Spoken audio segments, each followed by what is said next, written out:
Welcome to Pindar Poetry. We hope you learned something new. You start by creating a focused project space and tools. Open VS Code in your project folder now.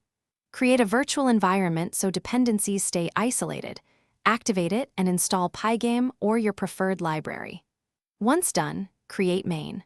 Py and a simple window loop to verify the environment.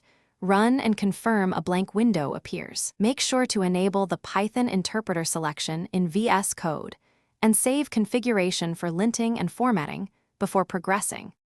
You now implement the core game loop. Poll events, update game state, draw to the screen, then flip buffers. Create a game class to own state and a clear update DT method. This makes time-based movement accurate. Once done, separate concerns into modules for input, entities, and asset loading so debugging is easier.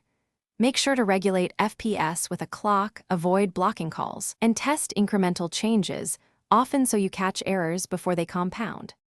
You finish by polishing visuals, adding sound, and wiring simple UI screens like title and game over.